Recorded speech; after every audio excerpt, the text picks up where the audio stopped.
What I'm about to recount took place in the same stretch of desert where 8 Americans lost their lives in 2008, a tragedy history pinned on mechanical failures and sudden storms, tidy explanations meant for the public. But I stood there that night, and I know with absolute certainty that what swallowed our mission was not weather, and it was not chance. My name is Major Robert Sullivan, call sign Hawk, and this is the real story of the Eagle Claw operation that never reached Iran, a mission where we forfeited more than aircraft and men. Let me pull you back to that April 24th night in 2080, the moment the world I understood split open. Before I take you through it, hit that subscribe button to keep Battleground Stories alive, and drop a comment telling me where you're watching from. Delta Force prides itself on accomplishing the impossible. We are chosen from the strongest, molded through trials that would shatter most soldiers, and are sent into corners of the world so dark they barely seem real. When President Carter gave the green light to rescue 52 American hostages held in Tehran, we recognized the gamble, but risk sits inside our blood. The briefing room on Nisar Island in Oman smelled of bird coffee and aircraft exhaust, the kind of scent that settles on your clothes and refuses to leave. Captain Daniel Mercer, call sign Ridge, leaned over aerial photos of the Iranian desert, his finger tracing our intended route. Ridge could navigate by starlight alone, a man who had survived 3 shadow missions I could not speak of even decades later. "Weather's clean," he murmured, eyes narrowing. "Low winds, clear visibility, no surprises." I nodded, but something nodded deep in my gut. After 15 years in Black Ops, your instincts sharpen into something primal, and mine were warning me like a hand gritting the back of my neck. Sergeant Kevin Matthews, WOC, our communications expert, hunched over his equipment checking frequencies. WOC could jury-rig a Soviet transmitter if he had to, but tonight he looked uneasy, sweat beading despite the chilled room. "Comms look solid, Major," he said, "but I'm getting strange atmospheric distortion." "Strange how?" I asked. "There's a rhythm to the static, like it's patterned, not random." "Solar activity?" I suggested. "Maybe," he said, though he didn't sound convinced. "If it increases, let me know." The mission plan looked simple on paper. 8 Sea Stallion helicopters would lift from the USS Nimitz, link up with C-130 tankers at a remote landing spot we called Desert 1, refuel, pick us up, then push onward toward Tehran. A clean relay into a nighttime assault on the embassy. Straightforward in theory, never in practice. Specialist James Carson, Bullet, quietly polished his M16 for the 3rd time. He was our best marksman, a man whose steady hands had saved entire squads. "How's the bird?" I asked him. Without looking up, he replied, "Ready, sir." "Still feels wrong, no?" "Wrong?" He finally lifted his gaze. "Feels like we're flying into something we don't have training for." Shade, our youngest operative at 22, overheard and let out a sharp scoff. "Come on, Bullet, we've drilled this for months. What could we not be ready for?" Bullet just returned to his rifle, jaw tight. "Exactly what worries me. Our final team member was not military at all. A CIA asset, known only as Graves, no rank, no first name, walked in, carrying a weathered leather case. He had spent years operating in Iran and spoke Farsi like a native. His eyes carried a look I had seen only a few times, a quiet exhaustion born from witnessing things that sanity tries to reject." Ridge tapped the case with his knuckle. "What's inside?" Graves opened it, revealing a transmitter unlike anything standard. Some components were military grade, others looked shockingly old, almost ceremonial. "Failsafe," Graves said flatly. "If things go badly, this buys us a few seconds." "Buys us from what?" Ridge asked. "Trust me," Graves replied, closing the case. "You don't want to know unless we need it." We loaded up around 1930 hours. The sun bled into the Arabian Sea in streaks of orange and violet, a sky too beautiful for the dread crawling under my skin. As we lifted off, we prepared for 4 hours of low-altitude flying over hostile territory, praying radar wouldn't catch us. Praying, really, that everything mechanical would simply behave. Prayer in our line of work is rarely acknowledged aloud, but everyone does it. Locke monitored radio traffic, tapping his foot nervously. Ridge reviewed his maps in silence. Bullet slept with his weapon embraced like a lifeline. Shade watched the ocean disappear beneath us. Graves sat motionless, whispering to himself, lips barely moving. 2 hours in, Locke jerked upright. "Major," he said, voice tight, "the interference is back. Stronger." "Escalated," I ordered. His hands moved quickly, adjusting dials, scribbling notes. After a full minute, his expression drained of color. "What is it?" I asked. He showed me his notepad. 3 words, repeating over and over. "Turn back now." "What frequency?" I asked. He swallowed hard. "Ours. Our encrypted channel." A chill crawled up my spine. I radio lead command. "Rattlesnake lead, this is Hawk. Are you transmitting any unusual messages?" "Negative, Hawk," they replied. "Only essential traffic." I cut the line. Locke stared at me. "It won't stop," he whispered. "It's repeating." We dropped into uneasy silence. Then we landed at 22:30 hours. Dust spiraled as the ramp opened. The desert outside was endless blackness, punctured by stars too bright to feel real. The helicopters were due 15 minutes later. Then the minutes stretched. 20, 30, still nothing. "Rattlesnake lead," I called. "Status." Then faint voices. "Hark, we're not clear. Hit a dust cloud. 0 visibility, diverting, north." A dust cloud. In totally calm weather. Ridge looked at me. "Dust storms don't just appear, Hawk." He was right. And deep down, I already knew something was horribly wrong. Stars flickered above us, faster than stars should, like they were blinking, watching. Shade shivered. Bullet slowly raised his night vision. "Major," he whispered, "I don't see anything, but I feel something." "Feel what?" "Like something out there is studying us." Then the rumble came, far off at first, growing, coming straight from the north. "What the hell?" Ridge muttered. And then we saw it. A moving wall of darkness rolling across the desert, coming straight for us. A wall of pitch-black mass crawled toward us across the open desert, not behaving like any sandstorm I had ever seen.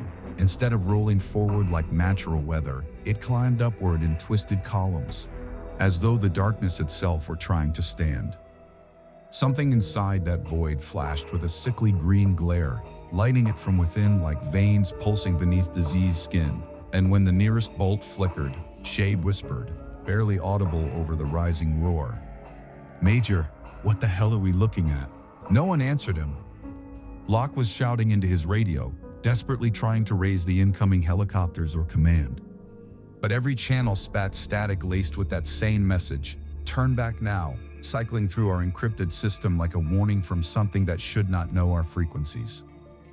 The first hints of light appeared inside the churning dark.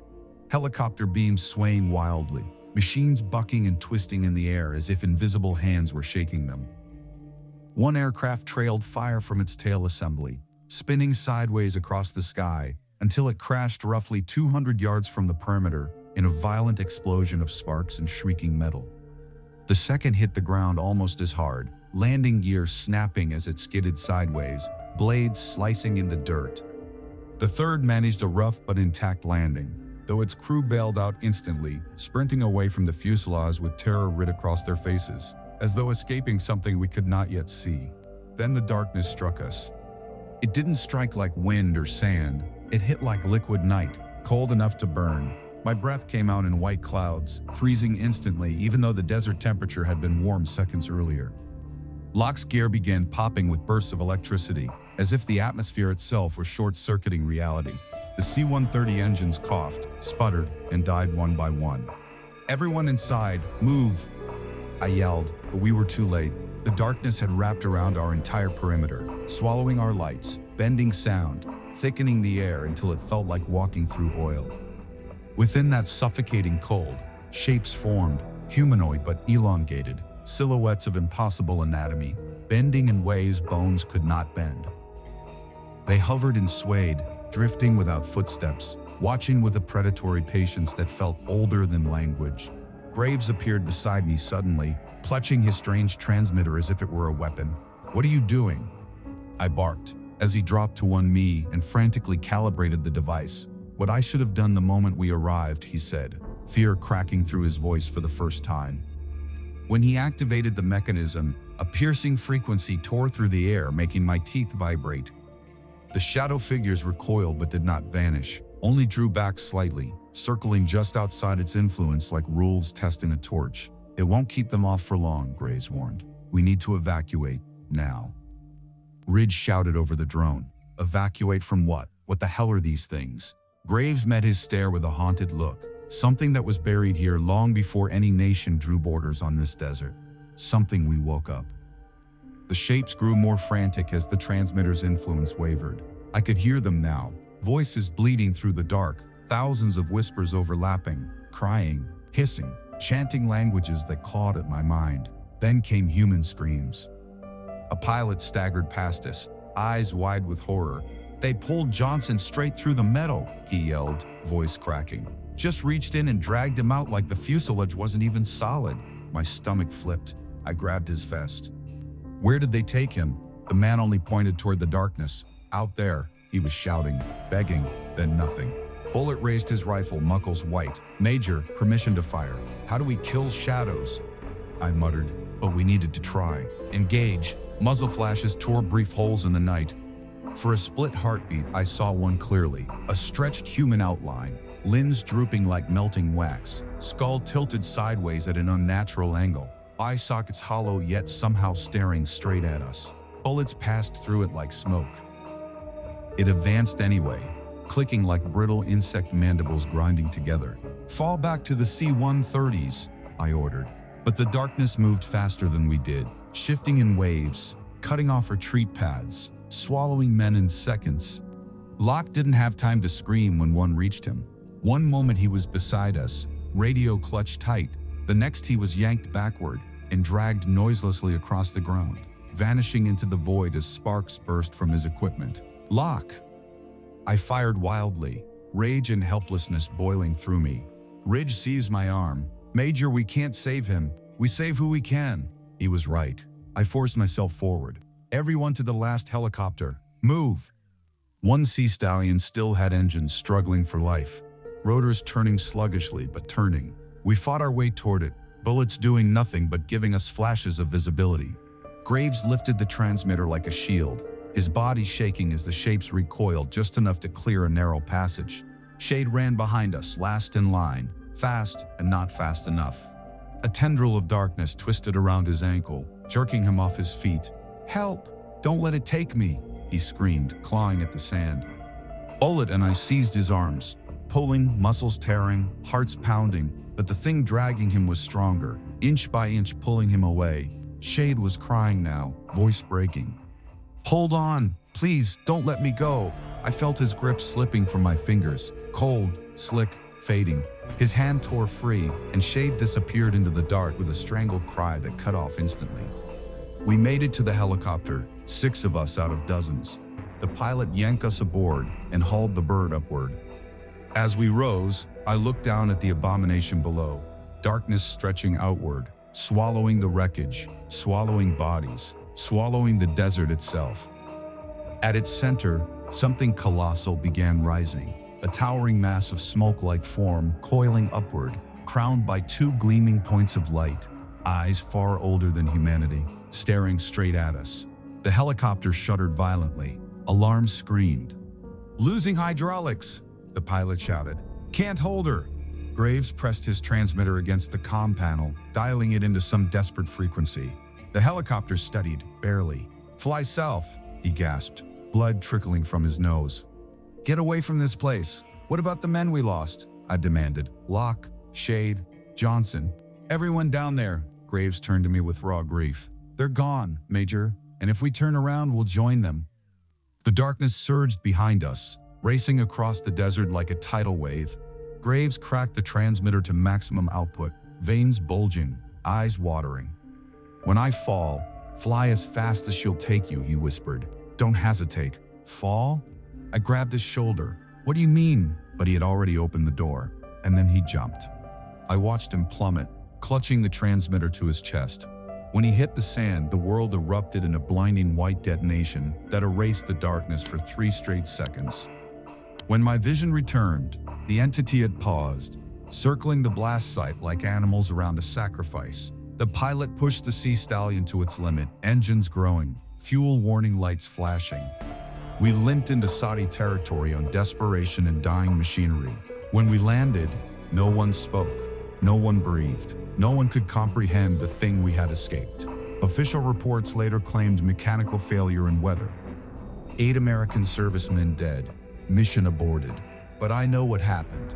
And sometimes, in the dead of night, I still hear Locke's voice whispering through dead frequencies, "Turn back now, turn back now, turn back now." The sun was still hours from rising when we finally hit Saudi soil. Yet I knew even before unbuckling that I would never sleep normally again. The moment the helicopter settled, the survivors stumbled out like broken marionettes. Ridge's hands shook so violently he could not undo his own straps. And Bullet, who I had watched stay calm through firefights, women and men twice his rank had collapsed under, dropped to his knees beside the landing gear, and vomited until his throat produced only air. Captain Hendress, our pilot, remained frozen at the controls, fingers locked around the dead stick as though letting go might cause reality itself to unravel. When I tried standing, my legs buckled, and I had to brace myself against the frame.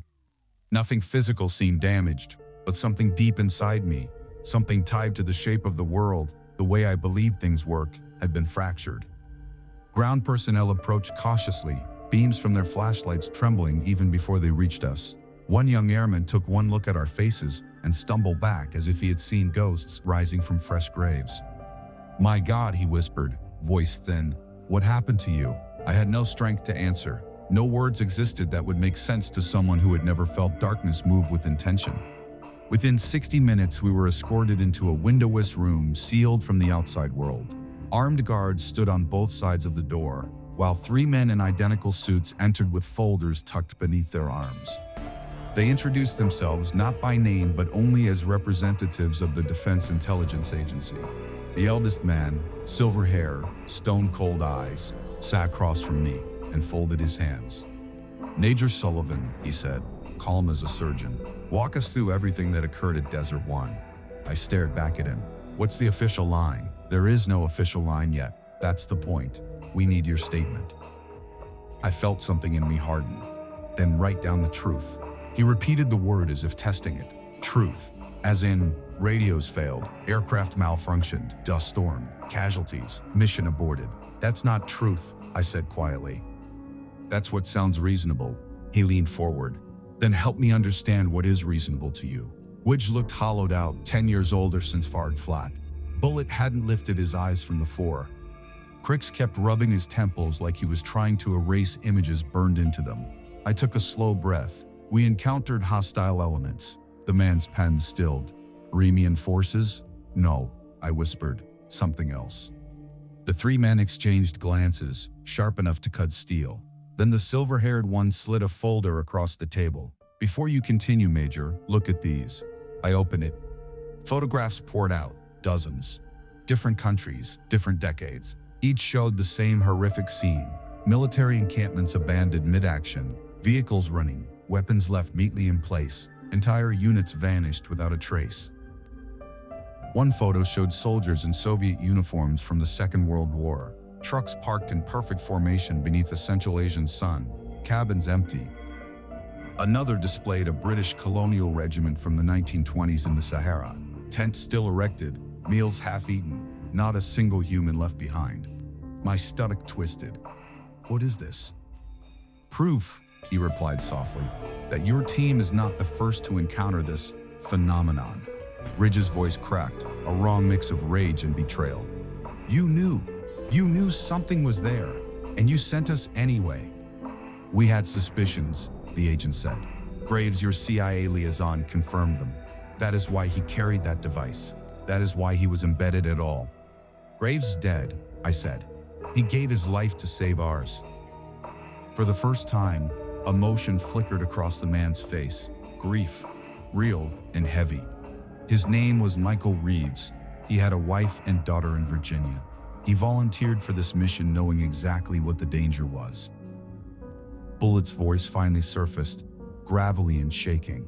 "What danger justifies sending soldiers into that?" "The hostages in Iran," the man said. Their lives were worth the risk. That wasn't war, I said coldly. What happened to us was slaughter.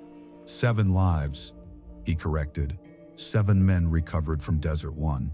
The chill running through me deepened. What about the 8th? The DIA man hesitated. The 8th is complicated.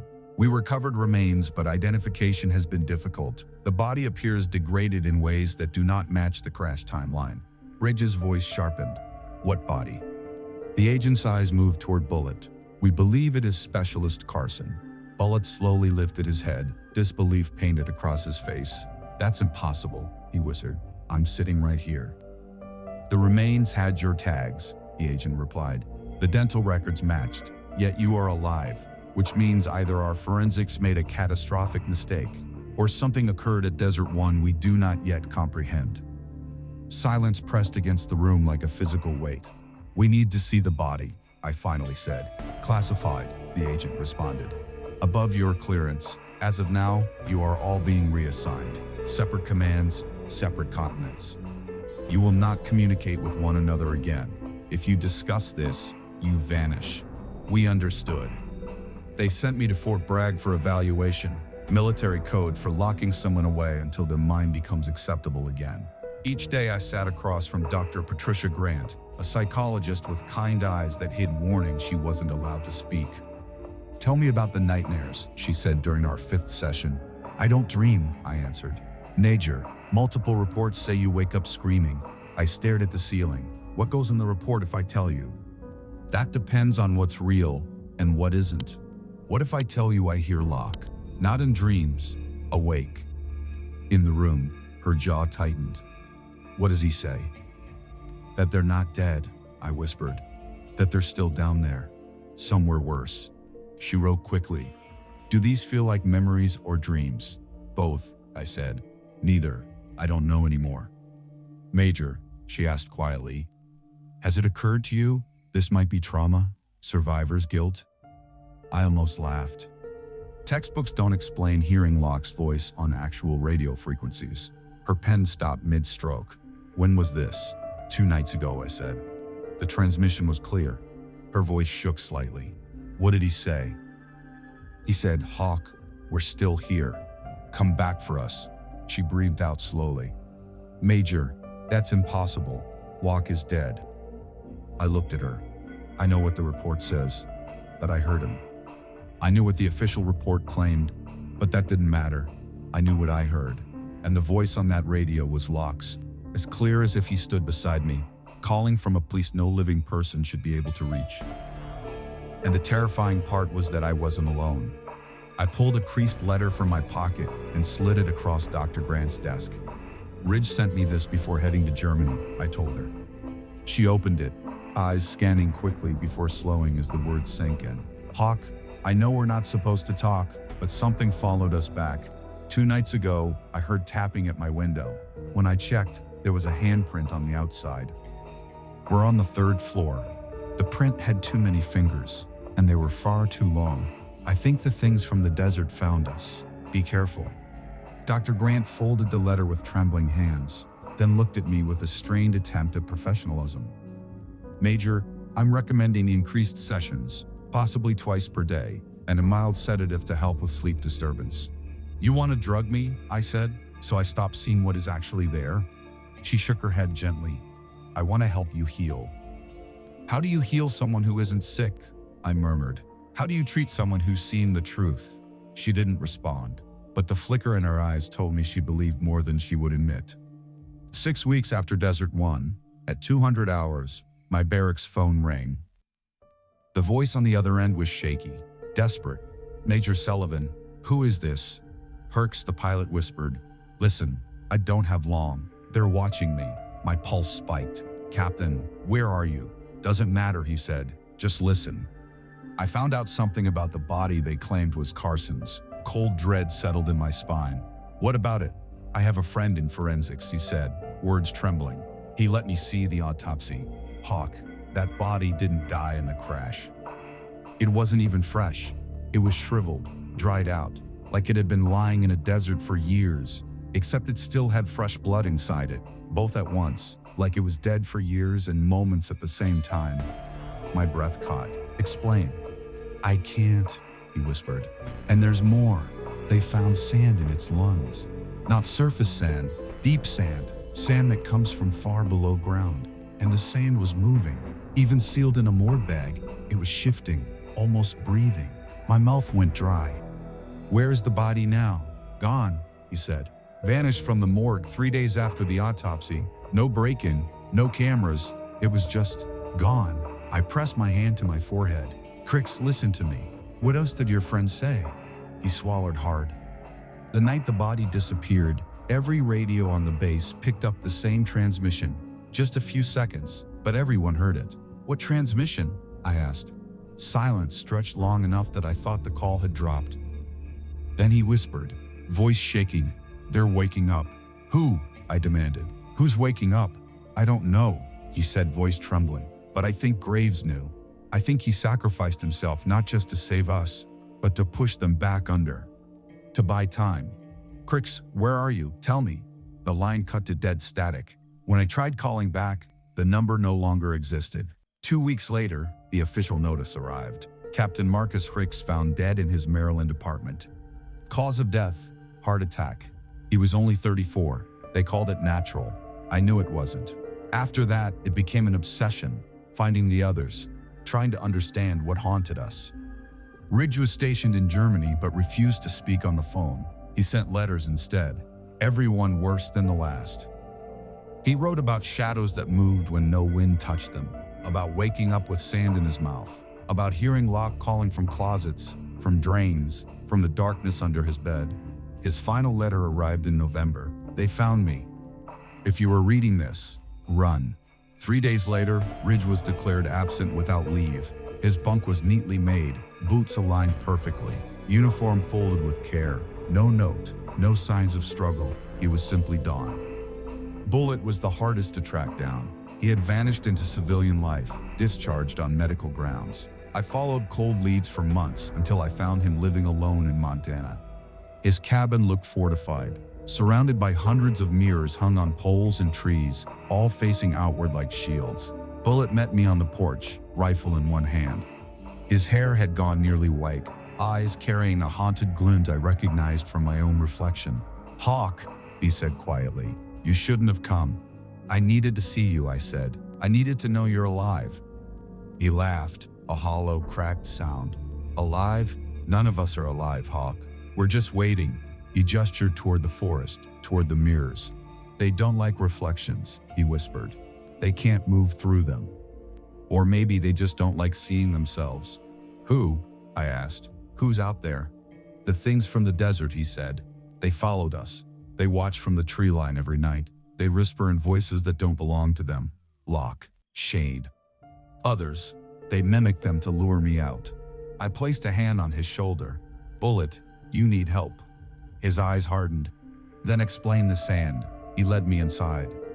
Every surface was covered in glass jars, hundreds, maybe thousands, filled with sand that moved in swirling patterns like something alive. It appears every morning, he whispered, inside sealed containers, inside my bed, inside my mouth. What are you going to do? I asked. What can I do? He said. I can't run. They find me. I can't hide. They slip through cracks smaller than air. So I wait. Bullet, we survived Desert 1. No, he said sharply. I stayed 3 days reinforcing his cabin, adding mirrors, trying desperately to convince him to leave. He refused. This is where I make my stand. Go home, Hawk. Spend what time you have with people you love. I left on the 4th day. 2 weeks later, the sheriff found his cabin empty, every mirror shattered, every jar broken, sand spilled across the floor in spirals that resembled letters in a language older than humanity. His rifle leaned untouched in the corner. Whatever took him, he didn't even try to fight. That was the moment I truly understood. We had woken something ancient, and it wanted all of us back. The deeper I dug, the clearer the pattern became. This wasn't the first time soldiers had vanished into deserts that should have been empty, and it wasn't the second or the third. Entire units had been erased from history long before Eagle Claw ever existed. I found records from the 1940s describing a German patrol in the Sahara that disappeared without a trace. When Nazi investigators arrived, they vanished too, leaving behind trucks still idling and rifles propped neatly against car doors.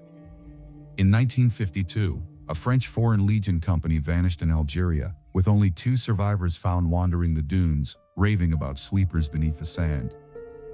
Both were placed in institutions where they deteriorated rapidly, dying within a year, their autopsies revealing sand embedded in organs that should never contain it, sand that appeared to have grown inside them.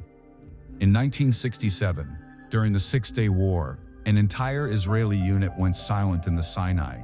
When rescuers arrived, equipment was untouched, weapons still loaded, but there were no bodies, only footprints leading into a barren region that, according to archaeological records, had held no settlements for thousands of years. Everywhere I looked, the same story repeated, deserts swallowing people whole, leaving machines behind, as if something selective and ancient decided who stayed and who vanished. Old texts hinted at explanations no modern doctrine covered. Arabic scrolls referenced jinn of the deep sands, creatures predating Islam by millennia, described not as spirits but as beings inhabiting layers beneath the physical world, layers humanity was never meant to disturb. Persian writings describe the sleepers, entities said to slumber deep beneath dunes, waking only when noise, violence, or large gatherings stirred the boundaries separating worlds. One translated passage chilled me to the core. The deep ones rest beneath the shifting earth, dreaming dreams that shape the lands above. They live outside time, but when awakened, they hunger. They pull the living downward into the realm beneath realms, where time folds and death is not an end. If the text was even partially true, then Locke, Shade, Johnson, Duran, and all the others weren't dead. They were trapped somewhere worse, somewhere time did not work right, where suffering didn't end but stretched on indefinitely. The idea sickened me, but I couldn't deny the possibility. And then came March of 2081, nearly 1 year after that cursed night. Orders arrived, report to a secure underground facility in Nevada. No explanation. No attached briefing, just a time and a location. The elevator ride down lasted so long that my ears popped from the pressure, and when the doors opened, I stepped into a gleaming corridor lined with white walls and armed guards posted every few yards. The DIA man with silver hair was waiting for me. He looked older, the weight of truth having carved lines deeper into his face. "Major Sullivan," he said quietly. "Thank you for coming." Did I really have a choice? He didn't bother pretending. No, he gestured down the hallway. "Someone needs to speak with you. Someone who's studied these events for decades." Inside the next chamber sat a woman in her 70s, posture straight, eyes sharp as blades. "Major Sullivan," she said in flawless English, "I am Dr. Nazarin Karimi. I was born in Thailand, educated at Oxford, and I have spent 40 years researching the phenomenon you encountered." I sat across from her. "What phenomenon?" "The deep ones," she said. "The sleepers, the entities beneath the desert. Every culture has a name for them." She folded her hands. "Think of the universe as layered. Humanity occupies only the uppermost layer. Beneath that, in places where the boundary weakens, other forms of life exist, beings unbound by your physics or concepts of mortality." I wanted to argue, but the memories would not let me. There was no scientific explanation for what I had seen. "These beings," she continued softly, "sleep for centuries, millennia, but disturbances, war, machines, too many humans wake them. And when they wake, they feed. Not on flesh, Major, on consciousness." My skin crawled. "What happens to the people they take?" She hesitated, and that hesitation told me everything. "They remain alive," she whispered. "Alive in a sense that defies your understanding. Their minds are absorbed into the sleeper's realm. Time collapses there. One moment may feel like a century may feel like a breath. They do not die. They dissolve." I felt sick. "Can we get them back?" Dr. Karimi's eyes softened with genuine sympathy. "No. If you attempted to cross that dimensional boundary, you would be taken instantly." I clenched my fists. "Then why am I here?" She looked at the DIA man, who nodded once. "Because the entity awakened at Desert One is still active," she said. "It grows stronger with each month, and based on all recorded patterns, It is hunting the survivors. It wants closure. Ice ran down my spine. Why me? Because you were the commanding officer, she explained. Symbolically, you bear responsibility. Mythology and physics intersect more often than people admit. The entity sees you as the prime offender. I thought of Hicks, Ridge, Bullet, Shade. How long? I asked quietly. Days, she said. Possibly weeks. I stood, anger and fear twisting inside me. So that's it? I wait for it to come and tear me apart? You have another choice, she said. The same choice Graves made. She motioned toward a metal case on the table. We have created a device similar to his transmitter, but far stronger. If activated at the original breach, it will emit a pulse that collapses the dimensional opening. Permanently. And the cost? I asked. The DIA man answered, total destruction within a half-mile radius, including the operator, a suicide mission. Dr. Karimi leaned forward, eyes full of a sorrow older than her years. A sacrifice, Major. To end what your team awakened. To give your men peace. I closed my eyes, hearing Shade scream as the dark swallowed him, hearing Locke's voice on dead air, hearing Graves leap to his death to buy us seconds. When I opened them, I spoke the only words that made sense. When do we leave? They gave me 2 full weeks to prepare for what everyone in that Nevada facility understood was a one-way mission, though none of them said the words aloud. I spent the first week training with the device, larger than Graves's battered transmitter, housed in a reinforced metal shell about the size of a heavy car battery, covered in dials marked with symbols I could barely comprehend. Dr. Karimi walked me through it step by step, her voice steady despite the gravity of what she was asking me to do. Set the coordinates, align the resonance frequency, calibrate power output, then flip the switch, she said. Once activated, the device will begin charging. You will feel increasing pressure in your ears, your chest. At critical mass, the pulse will release. How long? I asked. 30 seconds, she said quietly. Her hesitation lasted the space of a single breath, but it was enough to tell me what she didn't want to say. The pain would be real, and the end would not be gentle. I nodded anyway, the second week I spent at my sister's home in North Carolina. I told her I had been assigned to a classified operation and would be gone for some time. She didn't ask questions. She had grown used to my life of silence and sealed folders, but she watched me with that quiet, searching gaze only family carries.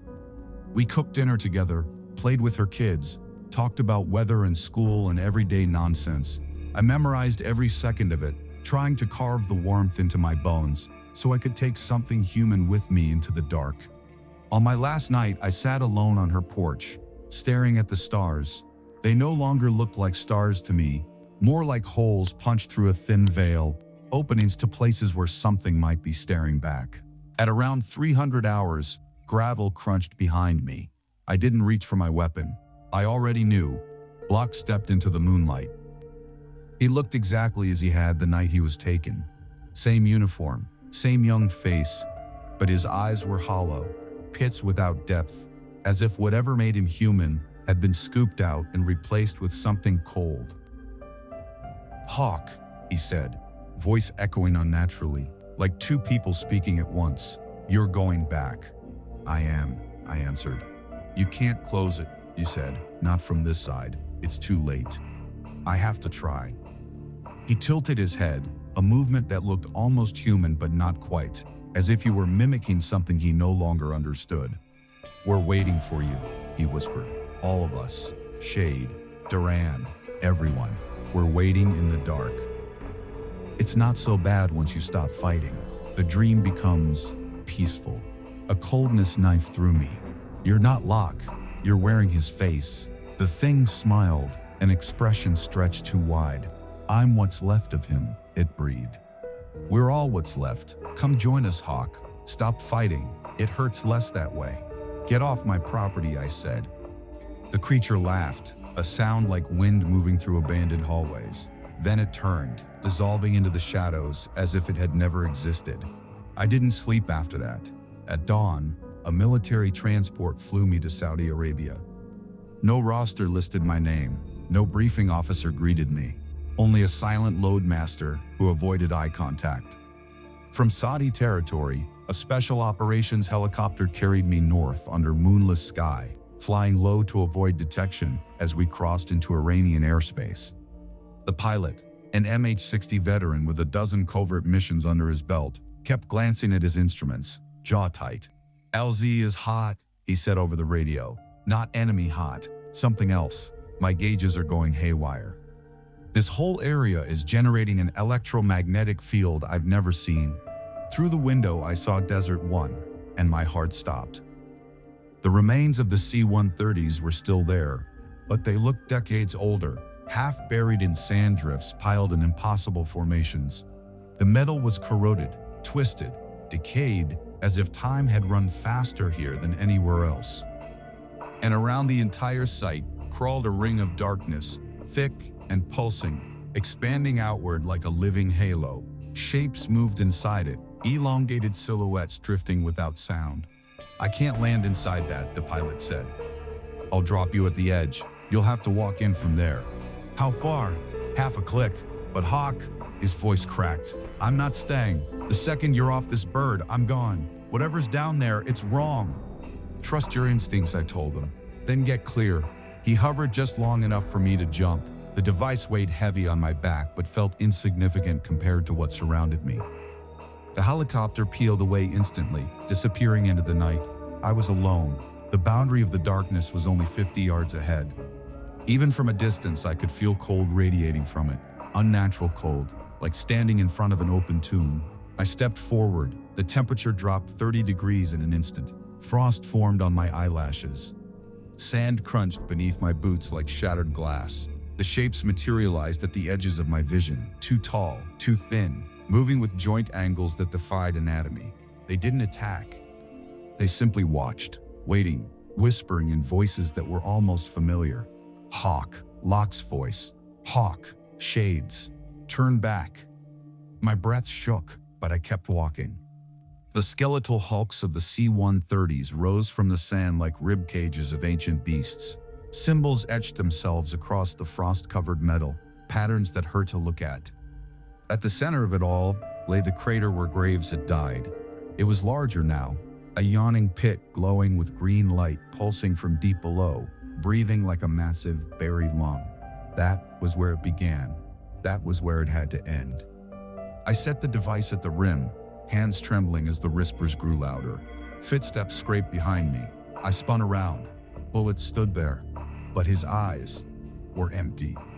And behind him came Locke, Shade, Duran, Hurricks, all wearing their old faces like masks, stretched thin over something that had never been human. "You can't close this," the one wearing Bullet's voice said. "We're too strong. We fed too long. This is only the beginning." I began calibrating the device. My fingers shook, but the resolve inside me did not. "You don't understand," Locke's voice hissed. "We were here before you. Before your species crawled upright. We'll be here long after your dust." "Maybe," I whispered, turning the final dial. "But not tonight."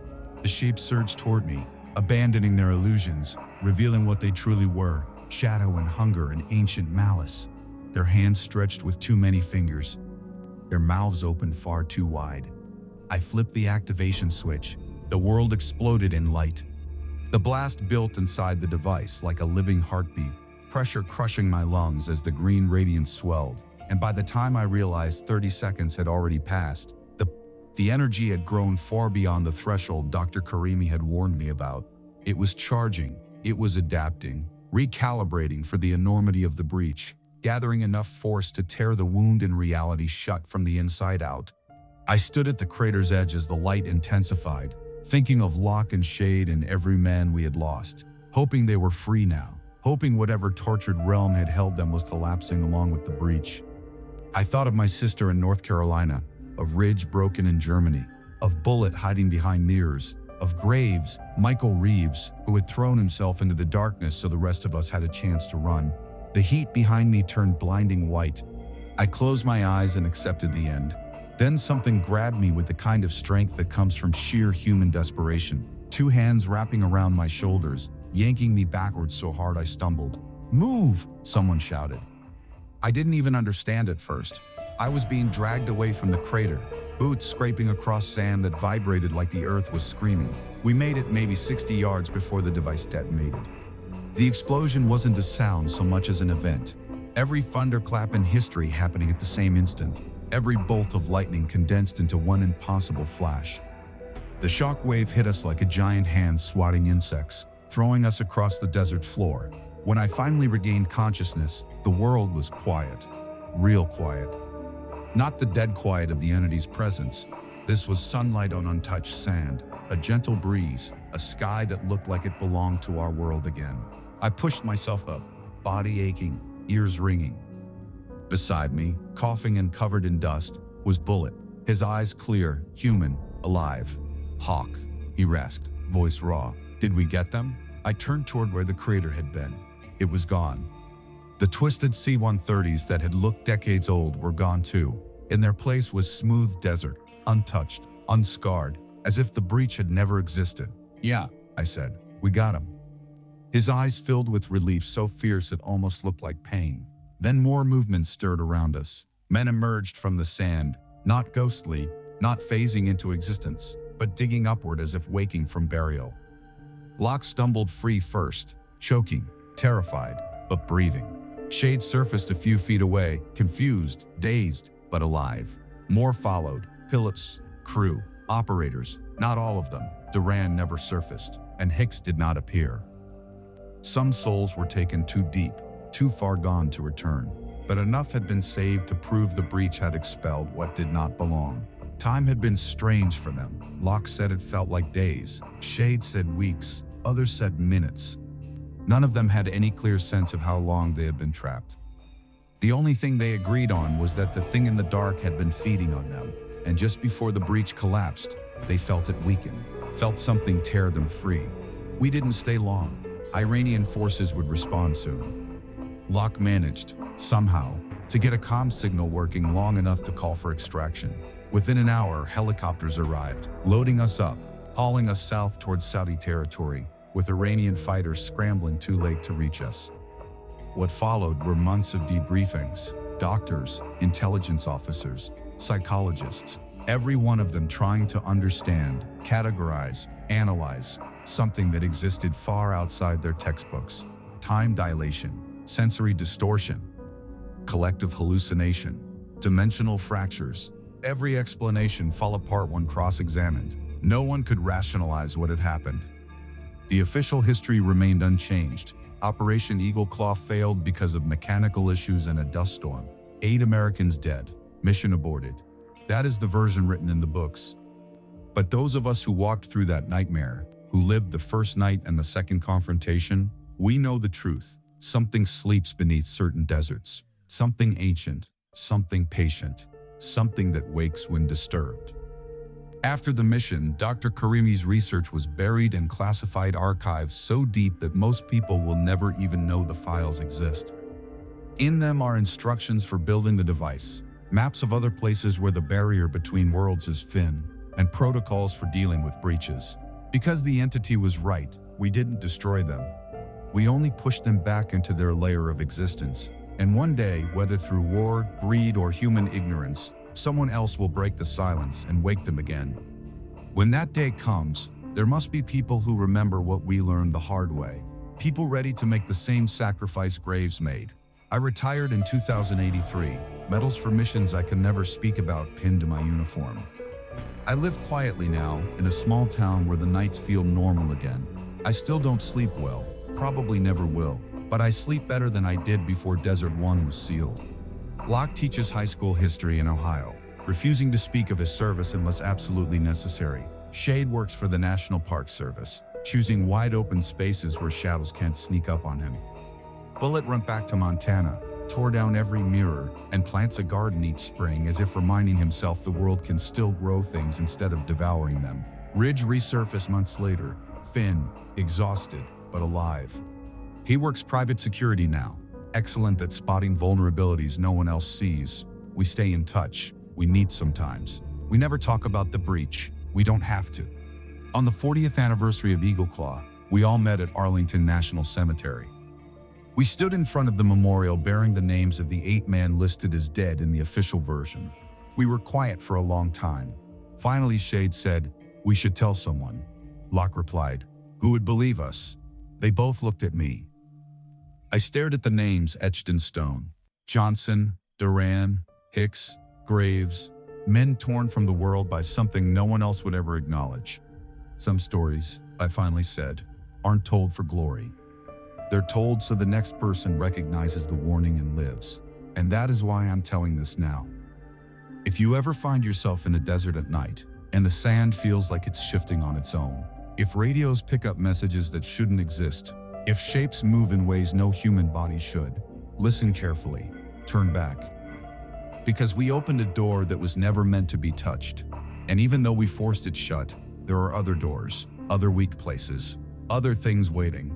My name is Major Robert Sullivan, call sign Hawk. This is my testimony, my warning. And if the wind ever carries whispers across the sand, remember us. Remember what we learned. Remember that some doors, once closed, must stay closed forever. And that's what really happened beneath the desert in 2018. The truth buried under silence, sealed files, and memorial stones. Some people say the dead don't come back, but I've seen what waits below the sand, and I know better. If this story reaches even one person who finds themselves standing where I once stood, maybe it saves a life. Before you head out, hit that subscribe button to keep these declassified battles and forgotten missions alive. Drop a comment telling me where you're watching from and what operation you want me to uncover next. Until then, stay sharp, stay ready, and watch the dark places. Captain Rebel, signing off.